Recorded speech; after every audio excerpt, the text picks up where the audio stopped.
what do you think is a reasonably yearly return for a successful trader? That's the question I want to talk about today in my first podcast here on YouTube. I want to share some facts about trading goals and why they should be realistic and why some of the extreme claims from influencers are harmful to you. Let's roll in.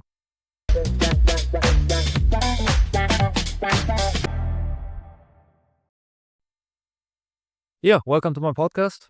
First episode, first topic. What are realistic expectations in terms of returns per year in active trading? A lot of people that are starting out with trading have pretty high expectancies on their trading results, and that's normal because they got into the game of trading because of the money and probably because of some influencers who told them 10 to 20% per month, no problem, and make you a millionaire in less than a year. And I think these claims are harmful for everybody who wants to trade trading as a serious business, as what it is. And I want to find examples for you why you should be trading, but with a more realistic view on your returns, so you stay long-term in this game. The idea, I want to talk with you about 3 trading legends who lived the best in the world. And we talk about their returns on a yearly basis, averaging out about years or even decades. And then you can decide if you're maybe not that good like them, and probably are not able to receive their results or high. And that the influencers who told you that 10 to 20% a month is easy going, they don't get this return they are promising. And because of that, you don't have to buy their expensive courses or teachings, mentorings, or whatever, because they are nonsense. I'm not selling you anything here, just a guy on YouTube trading by myself since a couple of years. I have beaten the S&P 500, not that that's the overall goal, but steady income through trading and good results. That's my goal here. And I will inform you every weekend about 4 assets I'm personally trading, show you all my trades, my wins, and also my losses. And you can always comment under my videos, asking questions. I love to talk about the topic, and that's the reason why I started now a podcast episode, so I can speak about my favorite topic, because friends and family are pretty bored about that, and I can understand that. So I hope to find some people who are willing to listen to my knowledge about trading. And let's roll in with the best 3 trading legends ever lived. First on the list, George Soros. He made 30% yearly return in average for about 30 years. Pretty amazing. If that will be me, no money problems anymore. So if you compare us to a annual average return stock market, 7% per year, if you invest into an S&P 500 index fund or something like that, pretty good, right? Type that return into an index in an how is it called, compound interest calculator, put there in 30% per year over 10 years, 20 years, and your actual account balance. That looks pretty good. I'm pretty sure, no matter how much money you have, unless you're on minus, then it's even worse. But I don't hope that for you. Next on the list, Jim Simmons, mathematician, created algorithms to trade the markets. He had a hedge fund, the Medallion Fund, and returned an average of 66% per year for over 30 years. 3 decades of an average 66% per year. Unbelievable. He was a trader, short-term trader, focusing on trades within a day, often only seconds or minutes, and he had a whole team around him of mathematicians, geologists, experts in every field to find things and put it into the algorithm that made him one of the most successful traders in the world. He's already gone from this world, sadly, died as an old man, has done a lot of good things together with his wife, with his billions of US dollars, and he was a good man. His people, his team, his employees went further with the Medallion Fund. It's still existing, but it's closed for public investors. Why? Because if you make 66% per year, you don't have to take money from external investors or sell a course on the internet. You only work with your own money, and that's enough to have a wonderful, rich life and never have to think about money. Even your grandchild will have enough if you have that kind of trading strategy that makes 66% per year. Then Richard Dennis, that's the one who comes the nearest on things some influencers are promoting on the internet. 120% yearly return over 19 years. Significant. That's 10% per month. He's the Michael Jordan of trading, if you will. Now is the question, are you also a Michael Jordan? Probably not, especially not if you're starting out. And I'm a couple years in, and I'm far away from the Michael Jordan in trading. And it's honestly also not my life goal, because I got other hobbies and friends and family that will need my time. The hard thing is not to achieve 120% or 66 or 30% per year. That's not a hard thing. You could probably do that somehow. I'm pretty sure about that. Be a little bit more risky, have a good year, a little bit of luck, and you're able to achieve that. The hard part is to endure that for many years, year over year over year, even over decades. And there is the 1% of traders who are able to achieve success on long-term basis. Think about that. Why are unrealistic goals are dangerous, in my view? If you make 10% per year, let's say, that's a little bit over average of the stock market returns. Then you can think, this guy on YouTube was promising 10% per month, and I'm making that per year. How can that be? And you're frustrated. And in the worst situation, you quit even trading. Type again in 10% per year in a calculator, and you see you're not doing bad. But maybe you say, Jens, if I'm making 10% per year, I can fuck around with this 3%, take the 7% per year annual average return on the stock market and put all my money into an S&P 500 ETF. I'd be fine with that. I have my work with that. I don't have to put time into trading. Why not make that? And I even encourage you to put some money of your hard-earned money every month into an index fund. I even do it myself, because you need a financial safe bank, a baseline, if you will, a safety net if something happens in your life. And if you put that in an S&P 500 fund or an MSCI World, ETF, whatever, you can sleep pretty well at night. And that's important even for trading and for everything else in life. So trading is the layer 2, or maybe it's the layer 2 single stock investing and picking, and layer 3 is trading and active money management. So you can be chill if you have a losing streak, if you are losing a couple of trades, some percentages of your account balance. The world will not be over if you have a safety net. Because of that, first invest in stocks and index funds, and then decide to trade. Start with a demo account, work you up to a small real money account, and then get confident with losing some money you earned with your hands. Because that feels bad, pretty bad.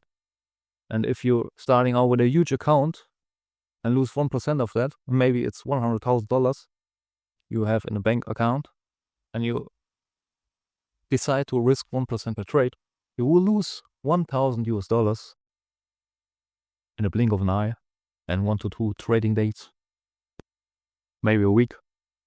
And that's hard. And you maybe say, I can't do that psychologically. I can't sleep. It's terrifying.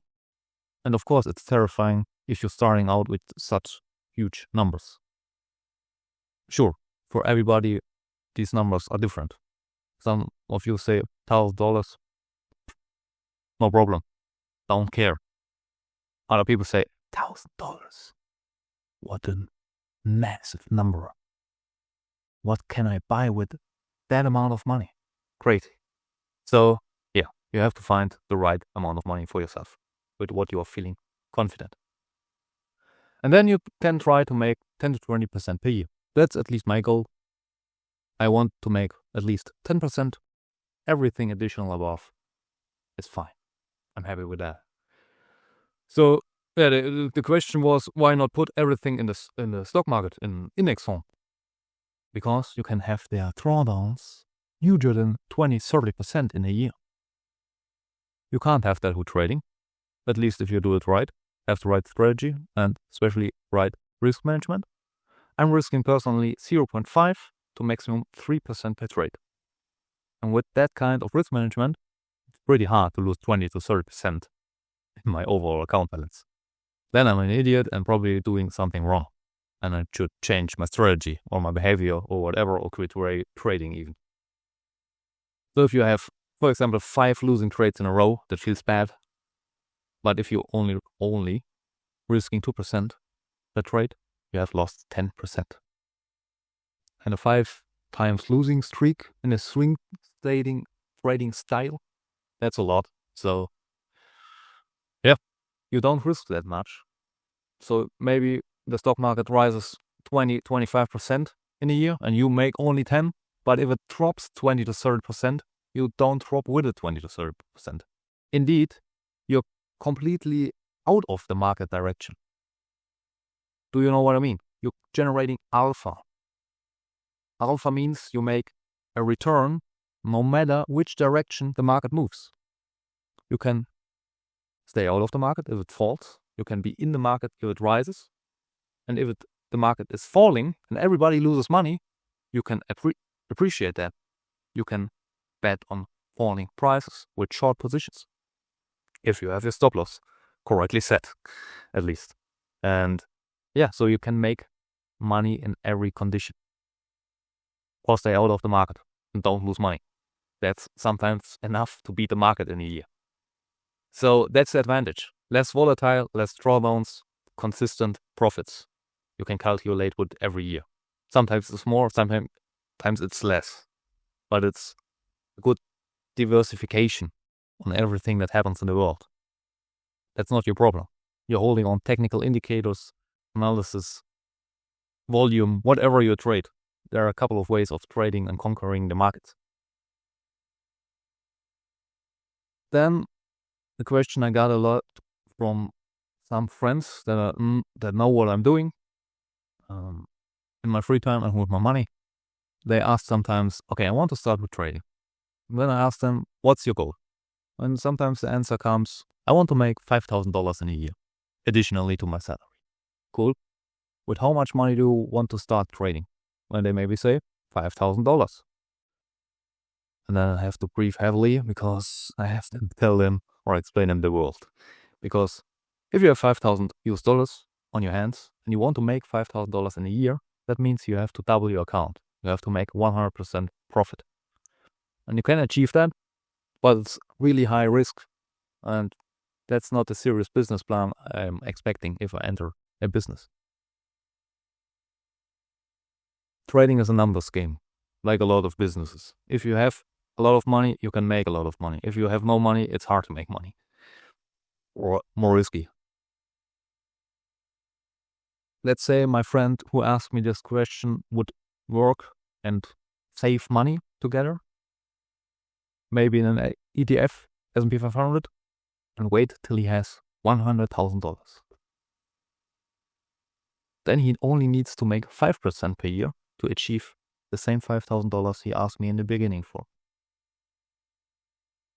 No risk, nearly 5%, can be easily done with good strategy and risk management. Not that huge of a deal. $5,000 profit. Not much risk. Only because the account balance is huge. So for trading, you can be poor. Don't misunderstand me there.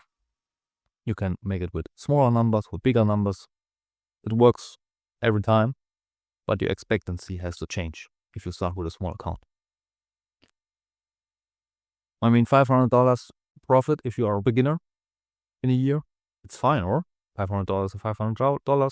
and it's compound interest. If you let that in your bankroll, you can next year trade with $5,500 and so on. And you can put money from your savings, from your salary into it. And you can get confident with huge numbers. Steady growing your account, and then you're confident one day risking $1,000 per trade. If you have a $100,000 bank account, or $50,000 bank account if you're risking 2% per trade, whatever. Yeah. Start small and think long term. That's the saying here, and the power of compounding will do the rest. You want to build long-term wealth, not short-term profits, because everything else is a get-rich-quick scheme, and I'm not a supporter of that theory, and most people who believe in it pay their price for that. I think everyone comes into this game of trading because of the money, but only the passionate that stayed in this game. In my case, it's a hobby. It's a topic I talk a lot about. I want to talk about it.